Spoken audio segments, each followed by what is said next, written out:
তোমার কাছে ম্যাজিক শব্দটার অর্থ কি? কোনো কিছু যেটাই নর্মালের থেকে আলাদা এবং যেটা মানুষকে ভাবায়, সেটাই আমার কাছে ম্যাজিক। এই মেন্টালিস্ট কথাটা তাহলে কিভাবে ম্যাজিকের সাথে অ্যাটাচ হলো? খুব বেসিক একটা জায়গা হচ্ছে ম্যাজিকের বেস বা জাদুবিদ্যার বেস কিন্তু সাইকোলজি। ফ্যামিলিতে কতটা সাপোর্ট ছিল? মায়ের একটাই ইয়ে ছিল যে তুমি চাকরি করো এবং সাইডে এটা করো। আচ্ছা, বিদেশে কোথায় কোথায় গেছো? UK, France, Germany.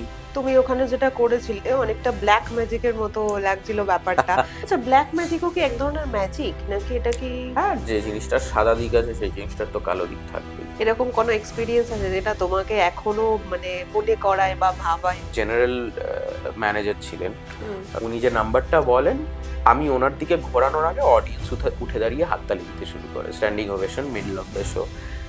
উনি একটু থতমত খেয়ে যান এবং আমি ওনার দিকে ঘোরাই। হ্যাঁ। উনি ওটা দেখেন, উনি দেখে হন্তদন্ত হয়ে স্টেজ থেকে নেমে যান অ্যান্ড হি লেফট। যেদিন তুমি ফার্স্ট ম্যাজিক শো করেছিলে, স্টেজ পারফর্ম করেছিলে, সেদিনকার এক্সপিরিয়েন্সটা কেমন ছিল? আমি না সব ধরনের স্টেজে পারফর্ম করেছি, মানে ছোট স্টেজ, বড় স্টেজ, রাস্তা। আচ্ছা, আমরা আজকে এখানে কিছু দেখতে পারবো ট্রিক্স? ট্রাই করছি একটা জিনিস। কি করে হলো এটা? নমস্কার, আমি সোমা, দ্য স্টোরি বিহাইন্ড এর আরেকটা নতুন এপিসোড নিয়ে চলে এসেছি। গলা শুনে বুঝতে পারছেন গলার অবস্থা খুব খারাপ, মানে শরীরটা ভীষণই খারাপ। তো আজকে আমাদের সঙ্গে যে গেস্ট আছে তাকে নতুন করে পরিচয় আমি করানোর কেউই নই। সে অলরেডি প্রচুর ফেমাস। ইন্ডিয়াস গট ট্যালেন্টে গেছে, দাদাগিরিতে গেছে, তারপরে হইচইতে ম্যাজিক হয়ে যাক শো শো করেছে।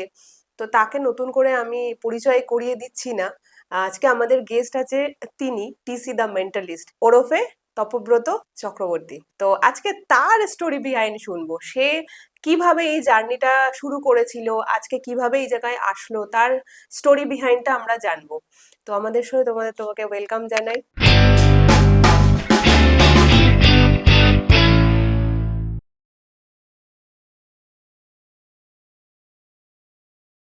আচ্ছা, তো প্রথমে আমি যেটা জানতে চাইবো সেটা হচ্ছে তোমার কাছে ম্যাজিক শব্দটার অর্থ কি? আর আদেও কি ম্যাজিক বলে কিছু হয়? সত্যি কি হয়? আমার কাছে যদি আক্ষরিক অর্থে, তাহলে কোনো কিছু যেটাই নর্মালের থেকে আলাদা এবং যেটা মানুষকে ভাবায়, সেটাই আমার কাছে ম্যাজিক। মানে ম্যাজিক। কেউ আজকে সেটা, সাপোজ কেউ একটা পিয়ানো বাজাচ্ছে এবং হুম। সে সে বয়সের তুলনায় এমন এক্সট্রাঅর্ডিনারি পিয়ানো বাজাচ্ছে যে সবাই শুনে মুগ্ধ হয়ে যাচ্ছে, তো সেই মুহূর্তে সেটাও একটা তাকেও তো ম্যাজিক। বলবে যে আরে হি ইজ ডুইং ম্যাজিক, ও তো ম্যাজিক করছে পিয়ানোর সাথে। কেউ পড়াশোনায় অত্যন্ত ভালো, মানে ভালো মানে পড়াশোনায় ওই মেধাবী যাকে বলে সেই রকম না, হুম ইনটুইটিভ, হুম মানে হুম। যে কোনো সাবজেক্ট চট করে বুঝে নেয়, শিখে নেয় এবং সেটা সে প্র্যাকটিসও করে, সেটা সে নিজের জীবনে চালিয়ে যাচ্ছে এবং সেটার ওপরেই সে নিজের কেরিয়ার বেছে নিচ্ছে। সেটা এক ধরনের ম্যাজিক। আমার কাছে ম্যাজিক হচ্ছে something that is out of the ordinary, যেটাই এক্সট্রাঅর্ডিনারি সামথিং, হুম। সেটাই আমার কাছে ম্যাজিক। তো এবারে ম্যাজিক আক্ষরিক অর্থে যদি আমার কাছে বলা যায়, হুম। তাহলে যা মানুষের মনকে একই সাথে ভাবায়, আনন্দ দেয়, মোহিত করে আর অবাক করে, এই চারটে জিনিস যেটা করে সেটাই সেটা ম্যাজিক। ম্যাজিক। আর দ্বিতীয় প্রশ্নটা, ম্যাজিক কি আসলে সত্যি সত্যি হয়? কিনা, হ্যাঁ। মুখে যেটা প্রচলিত আছে যে ম্যাজিক হলো চোখের ধাঁধা বা আঁখো কা ধোকা বা হাত সাফাই, হুম। এটাই এটাই আমরা, প্রচলিত হ্যাঁ হ্যাঁ, মানে লোক মুখে প্রচলিত বলে না। থাকি, হ্যাঁ। ম্যাজিক আসলে মানুষের মনে ঘটে। আমরা যখন একটা কিছু করছি, হুম আমি যখন একটা 500 জন অডিয়েন্সের জন্য শো করছি, হুম। 500 জন সেম ভাবে দেখছে, এক্সপিরিয়েন্স করছে, কিন্তু 500 জন যেটা ভাবছে সেটা কিন্তু আলাদা। সেই জিনিসটা তাদের মনে ঘটছে এবং মনে ঘটে বলেই ম্যাজিক। পাঁচশো দেখলাম জন এটা এরকম মানুষ তো হতে পারে। 500 রকম ভাবছে। হ্যাঁ, এবং সেই সেই। জায়গাটায় কিছু একটা দেখার পর, কিছু হুম। একটা আমার কোনো একটা আর্ট বা স্কিল এক্সপিরিয়েন্স করার পর তারা এটা ভাবছে, ওই জায়গাটাই হচ্ছে ম্যাজিকের আসল জায়গা। আচ্ছা। যে মনের মধ্যে চলছে যেটা, ওটাই হচ্ছে আসল জায়গা। আর ম্যাজিক আসলে সত্যি হয় কিনা, আমি আমি মনে করি হয়। সেটার জন্য বিভিন্ন উপায় ব্যবহার করি আমরা। যেরকম আমি মানুষের 5টা সেন্স যা রয়েছে বা পঞ্চেন্দ্রিয় যেটা রয়েছে, এবং অনেকে ভুলে যায় ষষ্ঠেন্দ্রিয় বলেও একটা জিনিস রয়েছে, সেটা আমাদের মন। তো সেই 6টা জিনিসকে মিলিয়ে মানুষকে একটা এক্সপিরিয়েন্স দিই, এবং সেটা একটা ম্যাজিক বা মিরাকেলের আকার নেয়। আর আমার পছন্দের একটা কোটেশন রয়েছে, ফেমাস কোটেশন, সেটা আর্থার সি ক্লার্কের, আচ্ছা। যে any significantly advance technology is equivalent to magic. Magic. সবাই বলে তুমি মেন্টালিস্ট, মানে মানুষের মন নিয়ে খেলা করো, হ্যাঁ, তাই তো? রাইট। এই মেন্টালিস্ট কথাটা তাহলে কিভাবে ম্যাজিকের সাথে অ্যাটাচ হলো? খুব বেসিক একটা জায়গা হচ্ছে, ম্যাজিকের বেস বা জাদুবিদ্যার বেস কিন্তু সাইকোলজি। পুরো জিনিসটাই যেহেতু মনে ঘটছে, তার জন্য এই সাইকোলজির পার্টটা যেদিকে চলে যাচ্ছে সেটা হুম হলো হুম মেন্টালিজমের দিক। তো আহ, একটা জিনিস বলতে গেলে বলা যায় যে every mentalist is a magician, but not every magician is a mentalist. Mentalist. Mentalism শিখতে গেলে ম্যাজিকটা জানতে ম্যাজিকের প্রিন্সিপাল গুলো জানতে জানতে হবে। হবে। ম্যাজিকের বিভিন্ন এফেক্ট জানতে হবে, যে তা না মানে কাউকে ভ্যানিশ করে দিচ্ছি হুম হুম কিভাবে, হুম বা এই একটা মানুষকে কেটে দুভাগ করে দিচ্ছি, এগুলো যে জানতেই হবে তা না। হুম। অলদো যদি কারোর ইচ্ছে থাকে সে জানতে পারবে, কিন্তু এবং সেটা অধ্যাবসায়ের বিষয়, প্র্যাকটিসের বিষয়, স্টাডির বিষয়। কিন্তু ব্যাপারটা হচ্ছে যে প্রিন্সিপাল গুলো যেটা, মানে পঞ্চেন্দ্রিয়ের আমাদের হ্যাঁ। 5 সেন্সেস বোঝার যে প্রিন্সিপাল গুলো, সেই প্রিন্সিপাল গুলো তো বেসড অন সাইকোলজি। হুম। সেইটা জানতেই হবে, সেটা যদি কেউ জানে তবেই সে ভালো ম্যাজিশিয়ান হতে পারবে, সেটা নিয়ে যে চর্চা করবে তবেই সে মেন্টালিজমের দিকে এগোতে পারবে। তুমিও তো শুরু করেছিলে ম্যাজিশিয়ান হিসেবেই না, ক্যারিয়ার। আমার শুরুটা বড়ই মজার। বলো বলো একটু শুনি। আমার শুরুটা মেন্টালিজম দিয়েই, কারণ আচ্ছা। আমি যে ধরনের ম্যাজিক দেখেছিলাম, আমরা ছোটবেলায় সবাই দেখেছি হুম যে হুম হুম ধরনের ম্যাজিক, ওই স্টেজের মধ্যে যেগুলো হচ্ছে বড় বড় বাক্স হুম। নিয়ে, আমায় সেগুলো শুধুমাত্র ভিজুয়ালি অ্যাপিলিং লাগতো, আমার দেখতে খুব ভালো লাগছে। কিন্তু আমি সবসময় দেখতাম আমার পাশে যে দর্শকরা বসে রয়েছে, হুম। তারা সব সময় কোনো না কোনো উপায়ে ওটার একটা কিভাবে হচ্ছে সেটা দেখার ইন্টারেস্ট, দেখার হ্যাঁ। বা আলোচনা করছে, যে ওই তো ওখান দিয়ে বেরিয়ে গেল, হুম ওখান হুম দিয়ে হুম ঢুকে গেল, এই জিনিসটা। এবং আমার তখন মনে হয় যে তাহলে তো ওরা যদি এটা নিয়ে আলোচনাই করে, এবং ওরা আহ, জিনিসটা কিভাবে হচ্ছে এটা যদি ডিকোডের পথে হাঁটে, হুম। তাহলে তো ম্যাজিকটা আর ম্যাজিক রইলো না। হ্যাঁ। তাহলে তো সেটা একটা ভিজুয়াল ট্রিট হয়ে গেল। তাহলে ম্যাজিক অ্যাকচুয়াল কোন জায়গাটায় হচ্ছে সেই নিয়েই আমার যখন মানে এই ভাবনা চিন্তা শুরু হয়, পড়াশোনাও শুরু হয়, তখন আমি মেন্টালিজমের দিকটা আবিষ্কার করি। আচ্ছা। যে এই জায়গাটা আছে যে তুমি কারোর সাথে প্রথম আলাপ হচ্ছে, তার সাথে হ্যান্ডশেক করছো, তাকে কারোর নাম ভাবতে বলছো এবং তুমি সেটা বলে দিচ্ছ।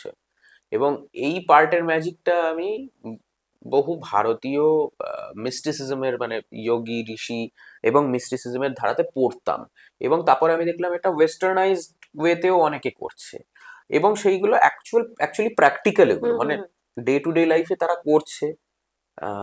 এই জায়গায় আমি একজন ম্যাজিশিয়ানকে দেখে খুব বেশিভাবে উদ্বুদ্ধ হই আমার স্কুল লাইফে, সেটা হুম। হচ্ছে ডেভিড ব্লেন, একজন আচ্ছা। American illusionist. তাকে দেখে, তারা এইগুলো দেখে, এবং তখন আমি ভাবি যে আরে এই ধরনের ম্যাজিকই তো আমি খুঁজছিলাম, এবং এই ধরনের ম্যাজিকের ব্যাপারেই আমি পড়তাম, আজকে প্র্যাকটিক্যালি দেখছি। এইটা তুমি কত বছর আগেকার কথা বলছো? তুমি এই ভাবনাটা কেন কি, আমি এই কথাটা কেন জিজ্ঞেস করছি, এই মেন্টালিস্ট ব্যাপারটা কিন্তু এখনই মানুষের মধ্যে এতটাও নেই। তাহলে রাইট। তুমি যখন শুরু করেছিলে তখন তো আরোই ছিল না। 18 বছর আগে। 18 বছর। এমনকি মজার বিষয় হচ্ছে বহু ম্যাজিশিয়ানও জানতো না মেন্টালিজমের ব্যাপারে। এক্স্যাক্টলি। বহু ম্যাজিশিয়ানও তখন অজ্ঞাত ছিল মেন্টালিজম, এই আর্ট ফর্মটার ব্যাপারে। মেন্টালিজম হচ্ছে ম্যাজিক অফ দ্য মাইন্ড। আমি এক্সপিরিয়েন্সটা দিচ্ছি, হুম যে আমি তোমার মন পড়তে পারছি, আমি তোমাকে এই এক্সপিরিয়েন্সটা দিচ্ছি যে আমি নিজে একটা কিছু ভাবছি, কিন্তু তোমাকেও সেটা ভাবতে বাধ্য করছি। আমি এই এক্সপিরিয়েন্সটা তোমাকে দিচ্ছি, যে যা তুমি ডে টু ডে লাইফে নিজের মনের সাথে এক্সপিরিয়েন্স করো না, হুম। সেই রকম অভিজ্ঞতার সম্মুখীন তুমি হচ্ছ নিজের মনের সাথে বা আমার মনের সাথে। That is the form of mentalism. এবং সেটা দেখানোর হাজারটা পদ্ধতি থাকতে পদ্ধতি পারে, আছে। কিন্তু সেটা দেখানোর হাজারটা প্রপস থাকবে না, মানে প্রপলেস আহ, হবে, মানে প্রপস বলতে গেলে, একদম ম্যাজিকের উল্টোটা হয়ে যাচ্ছে। না ম্যাজিকের উল্টো না, রিয়েল ফর্ম অফ ম্যাজিক কিন্তু প্রপলেস। হ্যাঁ। একদম একদম। মানে যেরকম আমি দেখেছিলাম ডেভিড ব্লেনকে করতে, যেটা দেখে আমি খুব মানে আর কি নড়ে আচ্ছা। গেছিলাম। সেটা হচ্ছে একটা অনুপ্রেরণা। কফি, হ্যাঁ, অনুপ্রেরণা না, ওটা ভেতর থেকে নাড়িয়ে দিয়েছিল যে আচ্ছা। এইরকম ফর্ম অফ ম্যাজিকও হতে পারে। যে একটা কফি কাপ নিল একটা হ্যাঁ। ভিখারির থেকে রাস্তায়, এরকম ভাবে এই কফির কাপের ঢাকনাটা খুললো, কফি দেখা যাচ্ছে, ওরকম ভাবে ধরলো, ধরে ভিখারিটাকে বললো ধরো, ধরে এরকম ভাবে কফিটাকে নাড়ালো, হ্যাঁ। কফিটা নড়ে চোখের সামনে কফিটা চেঞ্জ হয়ে কয়েনে ভরে গেল কফির গ্লাসটা, আও, কফি গন, এ কফির বাবা। গ্লাস কয়েনে ভরে রয়েছে, এবং এটা ইন্টারনেটে রয়েছে এই ক্লিপটা। এটা 2000 কত সাল আমি ভুলে গেছি, কিন্তু তখন ইউটিউবে এই হুম। ক্লিপটা ছিল one of the most viral video. আচ্ছা। হ্যাঁ, তো রিয়েল ফর্ম অফ ম্যাজিক, বা আমরা ম্যাজিশিয়ানরা বলি যে ট্রু এসেন্স অফ ম্যাজিক, আসল যে ওটার স্বাদটা, হ্যাঁ। সেটা হবে কোনো প্রপ ছাড়া, ওটাই হচ্ছে অরিজিনাল আসল ফর্ম অফ ম্যাজিক। ম্যাজিক। ম্যাজিকের অনেকগুলো জনার রয়েছে, সেটার মধ্যে ওটা পড়ে ইলিউশন, গ্র্যান্ড ইলিউশন। হুম। আমি যে ম্যাজিকের কথাটা বললাম সেটা হচ্ছে গিয়ে মোস্ট র ফর্ম অফ ম্যাজিক, যেটাকে বলা হয় ক্লোজ আপ ম্যাজিক অথবা স্ট্রিট ম্যাজিক। সেইটার সাথেই লিঙ্কড হচ্ছে মেন্টালিজম বহু জায়গায়। আমি যেটা করি সেটা মেন্টালিজম হুম। এবং এই close up form of magic. এর সাথেও আরো ম্যাজিক রয়েছে, যেরকম ওই একজন ম্যাজিশিয়ান এলো, একটা কাপড় নিল কারুর থেকে বা হুম। হুম। হুম। নিজেরটাই নিল, হ্যাঁ, এরকম হ্যাঁ। ভাবে ঘোরালো এবং একটা এটা পায়রা বেরিয়ে এলো, হ্যাঁ, ফ্লাওয়ার বেরোলো বা এরকম। ফ্লাওয়ার বেরোলো, ওটাকে বলা হয় the conjuring part of magic, এবং ওটা আচ্ছা। যে করছে তাকে বলা হয় দ্য কনজিউরার।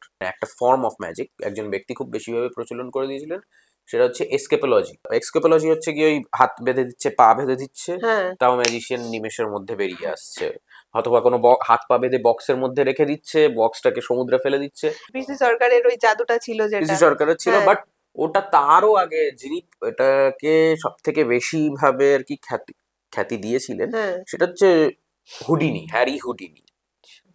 হ্যারি হুডিনি এই জিনিসটাকে সব থেকে বেশি প্রচার করেছিলেন, এবং এই জিনিসটাতে উনি মাস্টার ছিলেন। আচ্ছা। এতটাই মাস্টার ছিলেন যে ওনার জন্য এই ওয়ার্ডটা ডিকশনারিতে দেওয়া হয়, এসকেপোলজি ওয়ার্ডটা, ও, এবং যারা এসকেপোলজি নিয়ে চর্চা করে তাদের এসকেপোলজিস্ট বলে। আর যারা এসকেপ মানে মানে উনি এতগুলো উনি পার্ট করেছিলেন। আছে ম্যাজিকের। অনেক পার্ট আছে ম্যাজিকের। তখন যে তুমি শুরু করেছিলে এইসব দেখলে ইন্টারেস্ট জাগলো, তারপরে আজকে যে তুমি এই জায়গাটায় দাঁড়িয়ে আছো, এই জার্নিটা কিভাবে হলো? আমি যেদিন দেখেছিলাম না প্রথম, সেদিনই আমার ইন্টারেস্ট গ্রো করে গেছিল, মানে আমার এটা করতে হবে। মানে এরকম হয়নি যে আমি বহুদিন দেখেছি, হ্যাঁ, হ্যাঁ, হ্যাঁ। চর্চা করেছি, তারপর আমি যেদিন প্রথম দেখেছিলাম, ওই হুম। যে বললাম ডেভিড ব্লেনের ওই হ্যাঁ, হ্যাঁ, হ্যাঁ। স্পেশালটা, কফির যে ব্যাপারটা। হ্যাঁ, কফির ব্যাপারটা, এবং ওটা একটা পুরো স্পেশাল ছিল 1 ঘন্টা সামথিং এর, ওটা দেখেছিলাম। তখন দেখার পরে না আমার মাথায় যেটা এসেছিল যে এটার ব্যাপারে আমি আগে পড়েছি, এখন চোখের সামনে দেখলাম, আমার এটা কালকেই করতে হবে। তো আচ্ছা। আমার এই ব্যাপারটা আছে, অনেকে বলে আমি বাচ্চাদের মতন এই জিনিসটাতে, যে আমি যদি নতুন কিছু একটা দেখি এবং সেটা সেটা ইমিডিয়েট আমাকে করতে হবে। করতে হবে, মানে আজকেই করতে হবে বা কালকেই করতে হবে, আচ্ছা। এরকম আমাকে করতে হবেই। যা দেখলাম হুম। সেগুলোকে মনে রেখে সেই জিনিস রেপ্লিকেট করার চেষ্টা করতাম, সেই নিজে জিনিসটাই থেকেই। করার, হ্যাঁ, নিজে থেকে। কারণ না তো তখন, এটা তো বহু বছর আগের কথা, আমি হ্যাঁ, তো তখন তো ভদ্রলোককে দেখেছি তখন টিভিতে। এত কিছু ছিলও না, না। তখন তো ইন্টারনেট শুধু বলতে গেলে ওই ডায়াল স্পিডে, হুম। তারপরে খুলতো গুগল, খুলতো আর ইউটিউব খুলতো, সেখানে একটা ভিডিও দেখার জন্য 15 মিনিট বসে থাকতে হতো, ওই বাফারিং করে যাবে পুরোটা। তারপরে। হ্যাঁ, তারপরে পুরোটা দেখা যাবে। একটা 5 মিনিট ভিডিও দেখার জন্য 15 মিনিট বসে থাকা। তো আমার তখন তো কোনো সোর্স অফ মানে স্টাডি কিছুই ছিল ছিল না না। যে কিভাবে আমি করব। তো আমি জিনিসগুলো দেখে মনে রাখতাম, এবং মনে রাখার পর যেগুলো করতাম সেটা হচ্ছে গিয়ে আমি নিজে সেই জিনিসগুলো কিভাবে করব ভাবতাম, আর স্টেপ বাই স্টেপ ও যেটা করেছে সেই জিনিসটা করলে কি হয় দেখার চেষ্টা করতাম। আমি নিজেই আচ্ছা। নিজের কিছু মেথড বানিয়ে ফেলি, যেগুলোতে ওই সেম জিনিস করা যাচ্ছে। তারপর বহু পর আমি গিয়ে জানতে পেরেছি, মানে যখন এই নিয়ে পড়াশোনাও করেছি হুম, হুম। এবং সোর্স পেয়েছি, করেছি, বিদেশে বিভিন্ন শো করতে গেছি, তখন বিদেশে শো করার সময় সেখানকার কিছু ম্যাজিক সার্কেলের ম্যাজিশিয়ানদের। সাথে এবং ম্যাজিশিয়ানদের সাথে যখন আলোচনা হয়েছে, তখন তাদেরকে জিনিসগুলো দেখানোর পর তারা আমায় বলছে এটার মেথড তো এটা না, এটার মেথড এটা, কিন্তু রেজাল্ট সেম, বা আচ্ছা। তোমার মেথডটা তো ডিফারেন্ট তার মানে। হ্যাঁ। আবার আলাদা। এরকমও হয়েছে যে আমি যেটা করছি আমি বলছি যে এটা আমার মেথড, হুম, আমি হুম, হুম। দেখাচ্ছি, সে আমাকে বলছে না এটা তোমার মেথড তো না, আমি বললাম না আমি কিন্তু এটা নিজেই বানিয়েছি। হুম, হুম। বলছে না, তুমি, আমি তোমাকে একটা বই দিচ্ছি, তুমি দেখো এই বইটার এত পেজ নাম্বারে, হুম। এই চ্যাপ্টারে দেখবে তুমি থার্ড এফেক্ট যেটা রয়েছে সেটা এটা, তুমি যেটা করছো সেটা। মানে বলছে তুমি যে ওটা নিজের মাইন্ড থেকেও তখন ওটাই করেছিলে হ্যাঁ, যেটা। মিলে যায়। আর্টিস্টদের এরকম হয় যে দুনিয়ার এই প্রান্তের কোনো আর্টিস্ট আর দুনিয়ার অন্য প্রান্তের আরেকজন আর্টিস্ট মাইন্ড। কোনো এক সময় সেম জিনিস ভাবে, সেম জিনিসই ভাবে, সেম জিনিসটাই বানায়, সেম জিনিসই করে, এবং তারা ভাবে যে নিজেদের। কেউ একজন আগে করে, কেউ একজন পরে পরে করে, পরে এবং সিমিলারলি সেরকম জিনিসটা মিলেও যায়, এবং তারপরে গিয়ে বোঝা যায় যে আসলে তারা দুজন একই সময় সেম জিনিস ভেবেছিল, ভেবেছিল। তারপরে সেখান থেকে জার্নি হলো শুরু। তো সেখান থেকে ওই জার্নি বিভিন্ন জায়গায় করতাম, মা বাবার সাথে করতাম, বন্ধুদের সাথে করতাম। হুম। তারপরে আমি টুকটাক পারফরমেন্স করতে শুরু করলাম, এদিক ওদিক যেখানে যা খুশি, যেরকম হয় যেখানে। এবং তারপরে একটা হয়ে গেল যে রুটিন হয়ে গেল, প্রত্যেক দিন বিকেলে যখন সবাই খেলতে নামতো, আমি সেই সময় বিকেলে বেসিক্যালি যে জিনিসগুলো আমি সারাদিন ধরে প্র্যাকটিস করেছি বা বানিয়েছি, সেই জিনিসগুলো বিকেলে সবার সাথে ট্রাই করতাম। আচ্ছা। কাজ করলে করলো, না করলে ঠিক আছে, আবার ট্রাই করো। এবং একটা সময়ের পর বেশ কিছুজন জিনিসগুলো দেখতে ইন্টারেস্টেড হয়ে গেল।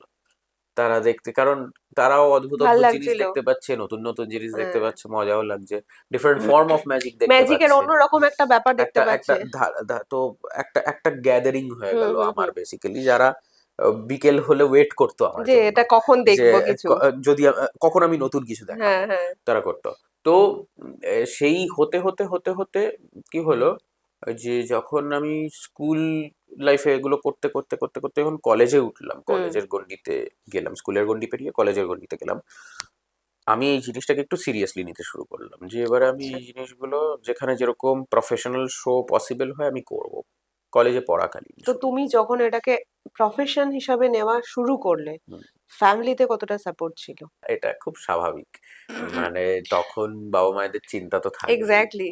বাবা খুব ইন্টারেস্টেড ছিল এই হুম বিষয়টা নিয়ে, হুম যেহেতু হুম আমি চর্চা করছি। মাও ইন্টারেস্টেড ছিল, আমি বলবো না মা ছিল না, হুম। কিন্তু মায়ের একটা ইয়ে ছিল যে তুমি চাকরি করো এবং সাইডে এটা করো। আচ্ছা। এবং আমি কলেজ পেরিয়ে যাওয়ার পর বুঝতে পারি, মানে কলেজ যখন আমার শেষ হয়ে গেছে এবং ওই সময়টা এসছে যে এবারে তো একটা প্রফেশনাল লাইফের দিকে এগোতে এগোতে হবে। হবে। এবং বাঙালি মধ্যবিত্ত পরিবার মানেই চাকরিজীবী। চাকরিজীবীর একটা ইয়ে থাকে। তো আহ, আমি ওটা করার জন্য, ব্যাপারটা হচ্ছে মায়ের ওই কথাটার জন্য আমি কি করলাম, যে হ্যাঁ ঘরে প্রথমে ঝামেলা টামেলা করলাম একটু, তারপরে ভাবলাম যে ঠিক আছে মা যেটা বলছে করেই দেখি। হ্যাঁ। করতে করতে আমি ওই গভর্নমেন্ট সার্ভিসের জন্য ইনস্টিটিউশনে ভর্তি হলাম। সেখানে পড়তে পড়তে এবারে কি হতো, আমার আজকে নেই কারণ আমি ক্যামেরায় জাস্ট কার্ডস এর কিছু দেখাতে চাইনি, কিন্তু আমার হাতে সবসময় এক প্যাকেট প্লেইং কার্ডস থাকে। সব আচ্ছা। সময়, সব সময়, মানে সব সময় আমার বাড়িতে গেলেও দেখতে পাবে যে কেউ, আমার কোনো ইন্টারভিউ যখন হয়েছে কোনো যে হ্যাঁ কোনো হ্যাঁ। টিভি চ্যানেলে, সেখানেও আমার হাতে কার্ডস ছিল। তো আহ, এবারে কি হয়েছে, ওইটা আমার থাকতো, এবং ন্যাচারালি কিছু কিছু টিচার আমাকে জিজ্ঞেস করতো যে এটা কেন? কার্ডস কেন হাতে। হ্যাঁ। তো আমি বলতাম যে এই কারণে, বলে আমি কিছু একটা দেখিয়ে দিতাম, এবং পুরো ক্লাসের এটা হয়ে গেছিল ওই ইনস্টিটিউশনটায়। ক্লাস হতো 1 ঘন্টার, এবং লাস্টের একটা 10 মিনিট সেশন থাকতো যেখানে আমি তুমি পারফর্ম কিছু করতাম। দেখাবে। এবং এই করতে করতে ওখানকার অ্যানুয়াল ফাংশনে আমাকে বলা হলো যে you have to be the show stopper performer, hmm. আমাদের এই এই গেস্ট অফ অনার আসছেন, তাদের সামনে সামনে তোমায় পারফর্ম করতে হবে। করতে হবে। তো সেই পারফরমেন্স, এবং তার আগে আমি কলেজে তো অলরেডি পারফর্ম করছি, তো আমি হুম। প্রফেশনালি তখন পারফর্ম করছি, করছিলে, কিন্তু হ্যাঁ। মানে ফুল ফ্লেজেড অতটাও প্রসার করতে হ্যাঁ হ্যাঁ। নিজের প্রসারটা করতে পারিনি। এই করতে করতে যেটা হয় যে সেইখান, মানে সেখানে আমি আলাদাও শো করছি, ওইখানে অ্যানুয়াল ফাংশন করছি। সেইখান অ্যানুয়াল ফাংশন করতে গিয়ে আমি ওখান থেকে, ওখানে যারা গেস্ট অফ অনার ছিলেন, বিভিন্ন কর্পোরেট কোম্পানির যারা সিইও অ্যান্ড ম্যানেজিং ডিরেক্টর, তারা আমার পারফরমেন্স দেখে তারা শো এর পর আমাকে বলেন যে তোমাকে বুকিং করতে চাই। তো হ্যাঁ আমি বলি যে হ্যাঁ আমি প্রফেশনালি শো করি। হ্যাঁ। তো ওইটা হওয়ার পর আমি বাড়িতে ডিক্লেয়ার করি যে না দেখো, আই থিঙ্ক আমার দ্বারা চাকরি আমার হবে না। দ্বারা চাকরি হবে না, কারণ আমি যদি চাকরি করি তাহলে আমি এইদিকে মাথাই দিতে পারবো না। এবং তখন যথারীতি বাড়িতে আরেকটা কমন ব্যাপার, ঝামেলা, বাঙালি পরিবার। বাঙালি পরিবার, এবং আমরা খুব নিম্নবিত্ত পরিবার থেকে মধ্যবিত্ত পরিবার এর মধ্যে ছিলাম। তো ঝামেলা তো ছিলই একটা, এবং আমি খুব অ্যাডামেন্ট ছিলাম না, করবো তো এটাই করব, করবো। নয়তো কিছু করব না। এটা করেই যা খাবো, এটা করেই সেটা হবে, যদি না হয় তাহলে করব না, অন্য কিছু করব না, এটা করেই খাবো, করবোই। ডিটারমাইন্ড ছিলে তুমি যে এটাতেই আমি আমি কিছু আমি খুব করব। বেশি ভাবে ডিটারমাইন্ড ছিলাম সেই থেকে শুরু। আর তারপরে আজকে যেখানে বসে রয়েছি 12টা টিভি শো এর পর, এবং I don't know, I probably have done 5,000 plus shows all over the world. বিদেশে কোথায় কোথায় গেছো? UK, France, Germany, Czech Republic, Thailand, Bali, Indonesia. Malaysia. মা বাবা এখন কি বলে?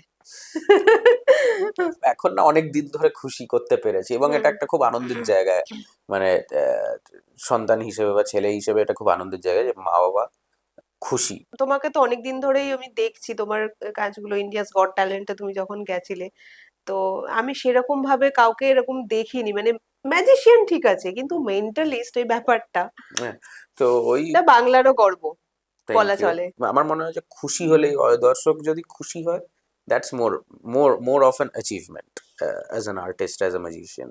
তো আহ, ওইখান থেকে জার্নি শুরু, এবং ওইখান থেকে জার্নি শুরু এবং তারপরে বিভিন্ন জায়গায় বিভিন্ন শো, অনেক 2 বছর স্ট্রাগলের পর গিয়ে ইন্ডিয়াস গট ট্যালেন্টে একটা চান্স পাওয়া।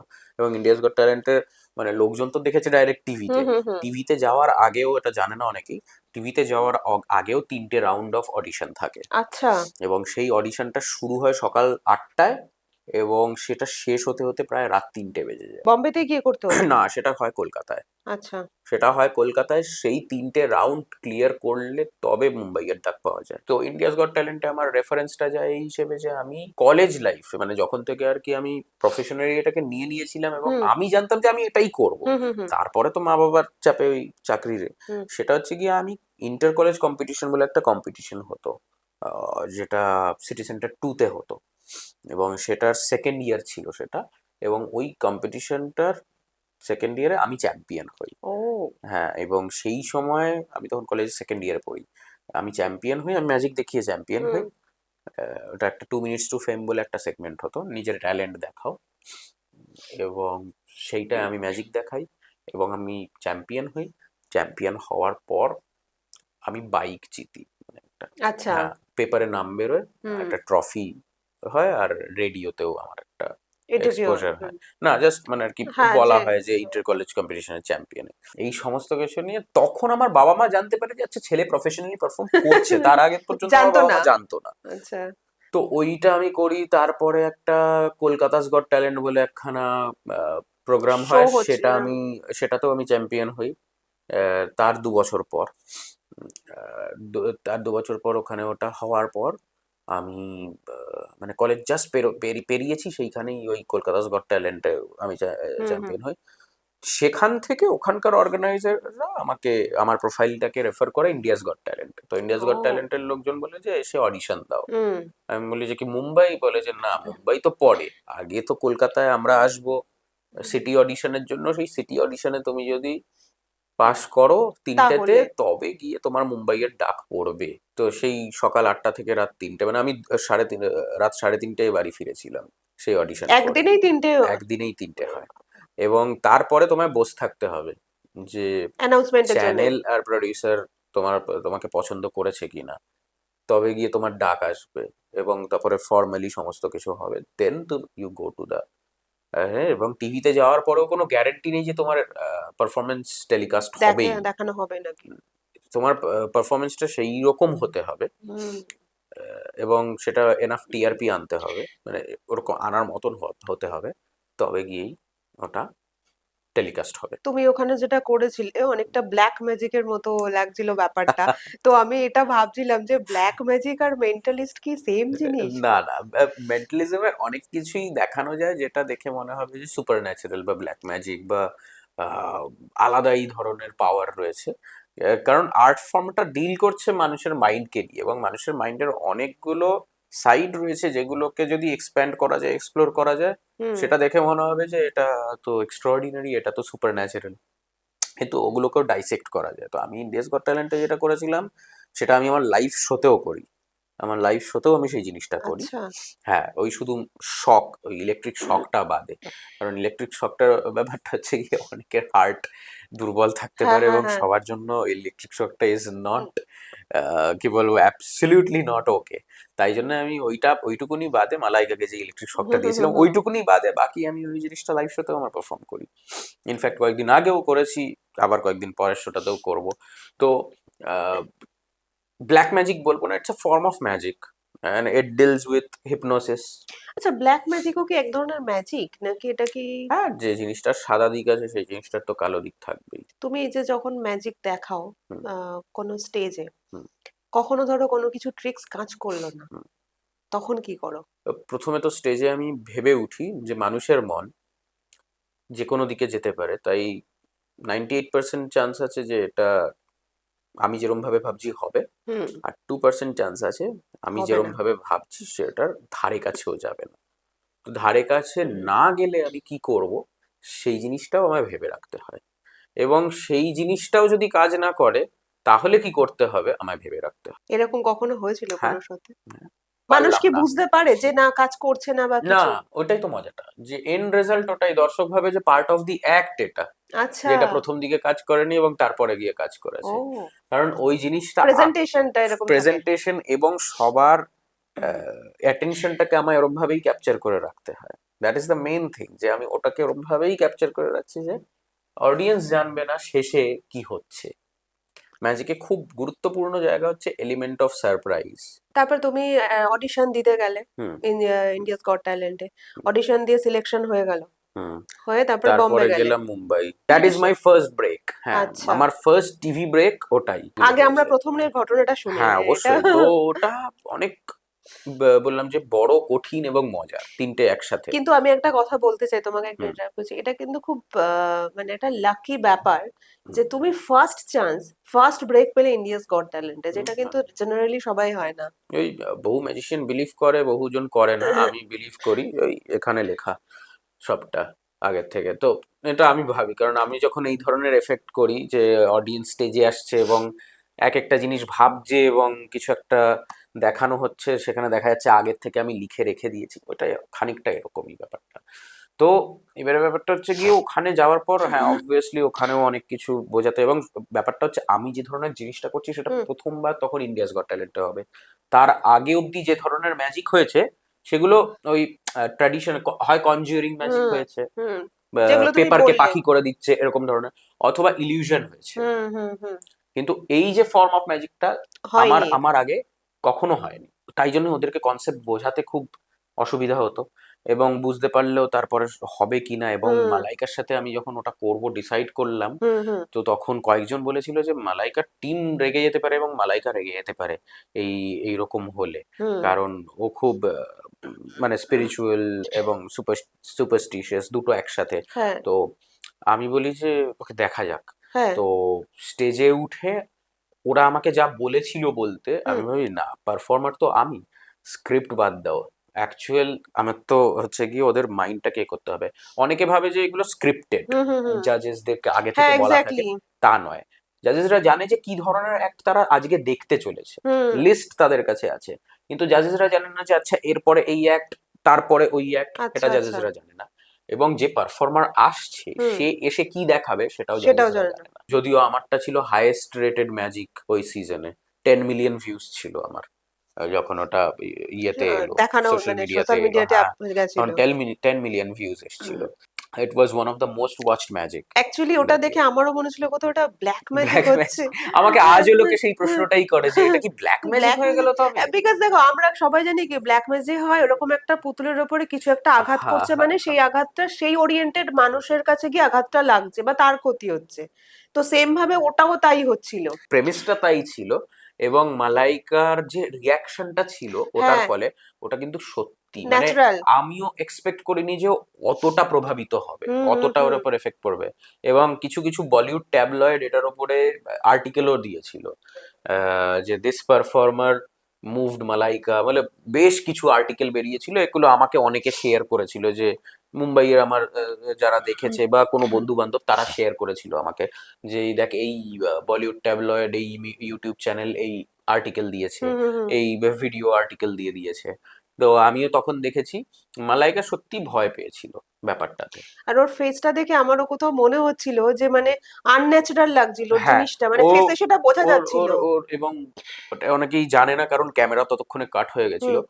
ক্যামেরা কাট হয়ে যাওয়ার পর মালাইকা দূর থেকে দাঁড়িয়ে আমাকে একবার জিজ্ঞেস করে যে you have break it off right, আপনি तोड़ दिया है ना वो कनेक्शन।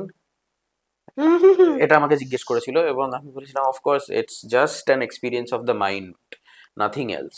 তারপরেরটাও হিট হয়েছিল, যেটা আমি সেমিফিনালেতে যখন আমি টপ 8 হলাম, তখন করণ জোহরের সাথে যেটা করেছিলাম। করণ জোহরকে একজনের নাম ভাবতে বলেছিলাম এবং সেই নামটা যেটা ভাবছিল সেই হুম একটা পেপারে লিখে বলেছিলাম ইয়েতে রেখে দিতে, টেবিলে রেখে দিতে। একটা গ্লাস চাপা দিয়ে রেখে দিয়েছিল আর করণ জোহরকে বলেছিলাম ওটার দিকে তাকিয়ে ভাবতে, এবং গ্লাসটা ভেঙে গেছিল যখন ও তাকিয়ে ভাবছিল। এবং তারপরে ওই পেপারটা তুলে, যেই জায়গাটা লোকে আজও আমাকে বলে, আমি পেপারটাকে জ্বালিয়ে নিজের হাতে এরকম ভাবে ঘষে দিই হুম এবং ঘষার পরে আমি করণ জোহরকে জিজ্ঞেস করি যে আপনি কোন নামটা ভাবছিলেন, আপ क्या जो नाम आप सोच रहे थे वो आप सभी को बताइए। হুম করণ জোহর বলে নাম থা, এসে সবাই আমাকে এখনো বলে যে ওই ওই জায়গাটা তাদের মনে রয়েছে, নাম থা ইয়াশ। তো আমি হাতটা এরকম ঘুরিয়ে দেখাই যে ওই ছাইটা আমার হাতে ইয়াশ ইয়াস বলে বলে লেখা আছে। তো দাদাগিরিতে তো তোমাকে দেখেছি। হ্যাঁ, আমি দাদাগিরিতে যেটা করেছিল সেটা তো ওই সৌরভ গাঙ্গুলির এটিএম পিন বলে দিয়েছিলাম সেটা। সেই জিনিসটা লোকজন খুব ইয়ে করেছে, অ্যাপ্রিসিয়েট করেছে। তো এটা তো তুমি এবং তুমি তো মানুষের জন্য মানে ভীষণ ভয়ঙ্কর। এবং মজার একটা ঘটনা বলি, সৌরভ গাঙ্গুলির সাথে কিন্তু আমার দাদাগিরি সেটে আলাপ নয়। আচ্ছা সৌরভ গাঙ্গুলির সাথে আমার আলাপ দাদাগিরির আগে। আমি দিল্লিতে একটা শো করছি একটা কোম্পানির জন্য, এবং সেই শোটার ব্র্যান্ড অ্যাম্বাসেডর ছিলেন সৌরভ গাঙ্গুলি, এখনো আচ্ছা প্রবলি আছেন। তো আমি ওখানকার শো স্টপার পারফর্মার ছিলাম এবং ব্র্যান্ড অ্যাম্বাসেডর সেই দিনকে ভিজিট করবে এরকম ছিল, খুব গ্র্যান্ড শো ছিল। সেইখানে সৌরভ গাঙ্গুলি আমার পারফরমেন্স বসে লাইভ দেখেন আচ্ছা এবং দেখার পর উনি আমাকে, শোট শেষ হয়ে যাওয়ার পর আমি গ্রিন রুমে যাচ্ছি, উনি আমাকে মানে ওই কোম্পানির যে মালিক ছিল, হুম হুম হুম সিইও ছিল, তাকে বলে যে প্লিজ ওকে ডাকুন। হুম হুম হুম আমি ডাকি, বাকি শোটা যাই চলছিল, দাদা আমার পাশে বসে আমার সাথে গল্প করেছে এটা নিয়ে যে এটা কি। সৌরভ গাঙ্গুলি কিন্তু ম্যাজিক খুব ধরতে ভালোবাসেন কিভাবে হচ্ছে, এবং আমার ফর্ম অফ কিউরিয়াস ম্যাজিকটা, খুব হ্যাঁ, আমার ফর্ম অফ ম্যাজিকটা সেরকম কিছু ছিল না যে আলাদা করে ধরতে হবে, ধরতে মানে হবে না। আমি এখানে কিছু লুকাচ্ছি বা হ্যাঁ ওখানে। হ্যাঁ আমি হাত সাফাই লোকজনকে, যেটা বলে। হ্যাঁ, আমি লোকজনকে ভাবতে বলছি এবং সেটা আমি বলে দিচ্ছি। সেইখানে প্রথমবার সৌরভ গাঙ্গুলি আমাকে দেখেন এবং তারপরে ওনার আমার পরিচয় হয়।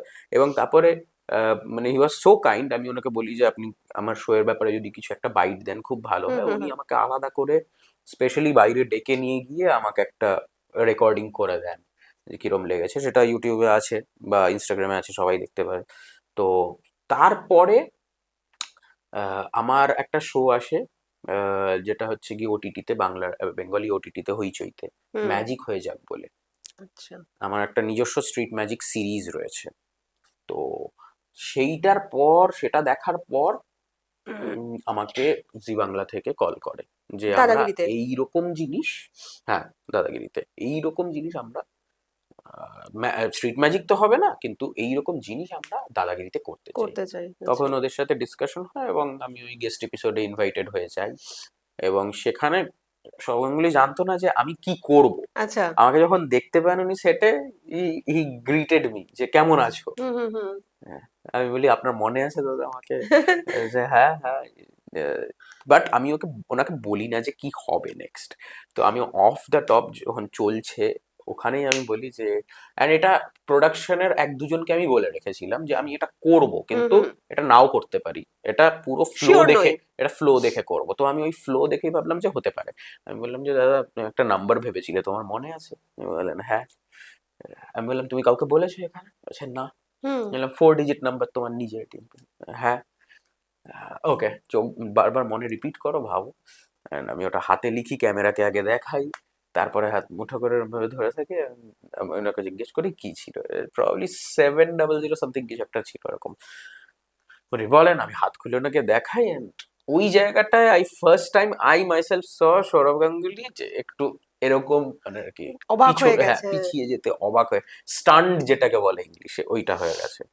এবং তারপরে ওই ভিডিওটা ভাইরাল হওয়ার পর আমি দেখেছিলাম যে বাংলায়ও বহু মানুষ মেন্টালিস্ট এবং মেন্টালিজম ব্যাপারটার সাথে পরিচিত হয়েছে। পরিচিত আচ্ছা কারণ আমি তো মেনলি আমি কর্পোরেট শোজ করি বিভিন্ন মাল্টি ন্যাশনাল ন্যাশনাল হুম হুম কোম্পানিজের হুম জন্য, দেশ বিদেশ ঘুরে আমি কর্পোরেট শোজ করি। আর প্রচুর প্রাইভেট পার্টিস করি, বলিউড সেলিব্রিটিস বা ফেমাস পার্সোনালিটি হোক বা বড় বড় ফ্যামিলিজদের জন্য।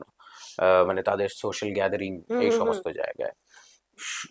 মেনলি আমি corporate shows and private social gigs এগুলো করি।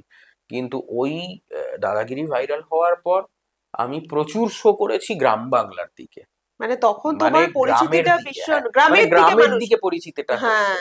এবং আমি যখন ফার্স্ট ওইরকম গ্রামের দিকে শো করতে হুম যাই, হুম হুম। তখন না আমি শোটা ওরম ভাবেই ডিজাইন করেছিলাম যে আমি কোনো আলাদা করব না, যে এদের জন্য আলাদা, বাইরের হ্যাঁ হ্যাঁ শহরের হ্যাঁ। এলিট ক্লাসের জন্য। মন তো একটাই, মানুষের মন ভাববে একই ভাবে, ভাবনাটা আলাদা হতে পারে কিন্তু ভাবার যে ধরনটা একই। সেটা একই। তো ওরম ভাবে তো ওই আমি গ্রাম বাংলার দিকে প্রচুর শো করেছি। এবং তারপরে এখনো করি। আর দেশ বিদেশ দিদি কর্পোরেট শোজ নাম্বার করে ওয়ানে বেড়াই। তারপরে যাওয়া। তারপরে তো দিদি নাম্বার ওয়ানে, তো হ্যাঁ, রিসেন্ট ইয়ার্স এ হুম। দিদি নাম্বার ওয়ানে। এরকম কোনো এক্সপিরিয়েন্স আছে যেটা তোমাকে এখনো মানে মনে করায় বা ভাবায়? একটা ব্যাংকের ম্যানেজমেন্টদের জন্য শো করছি দিল্লিতে, খুব বড় শো, খুব সুন্দর শো। তো ওখানকার যিনি জেনারেল ম্যানেজার ছিলেন, হুম। উনি আমাকে চ্যালেঞ্জ করেন যে আমি আমার মনে এটিএম পিন ভাবছি, আপনি বলতে পারবেন পারবেন না। না। মানে উনি এরকম না বলে দেখান, উনি ওনার প্রথম থেকে বক্তব্য ছিল আপনি বলতে পারবেন না, হতেই পারে না। তো আমি ওনাকে স্টেজে আসতে বলি এবং ওনাকে দাঁড়াতে বলি। আমি অডিয়েন্সের দিকে তাকিয়ে ওনাকে বারবার মনে ভাবতে বলি এবং আমি একটা জিনিস লিখি, লিখে তারপরে অডিয়েন্সকে দেখাই। দেখি আমি এরকম ভাবে ধরে থাকি। আমি বলি যে আপনি কি অনেস্টলি বলবেন যে আপনি যেটা ভাবছেন, নাকি আপনি অন্য জিনিস বলবেন? উনি বলেন যে না না, কোনো ব্যাপার না, আপনি পারবেন না এটা, আমি যদি বলেও দিই আমি পরে গিয়ে চেঞ্জ করে নেবো, নট আ প্রবলেম, কিন্তু আপনি পারবেন না। আহ, आप नहीं कर सकते, মানে ওনার একদম এটাই ছিল, অ্যাটিটিউডটাই ছিল যে आप नहीं कर सकते, you can not guess my ATM pin, it's complicated. And সত্যি কমপ্লিকেটেড ছিল, যতদূর আমার মনে আছে। উনি যে নাম্বারটা বলেন, আমি ওনার দিকে ঘোরানোর আগে অডিয়েন্স উঠে উঠে দাঁড়িয়ে হাততালি দিতে শুরু করে, standing ovation, middle of the show. উনি একটু থতমত খেয়ে যান এবং আমি ওনার দিকে ঘোরাই। হ্যাঁ। উনি ওটা দেখেন, উনি দেখে হন্তদন্ত হয়ে স্টেজ থেকে নেমে যান, অ্যান্ড হি লেফট।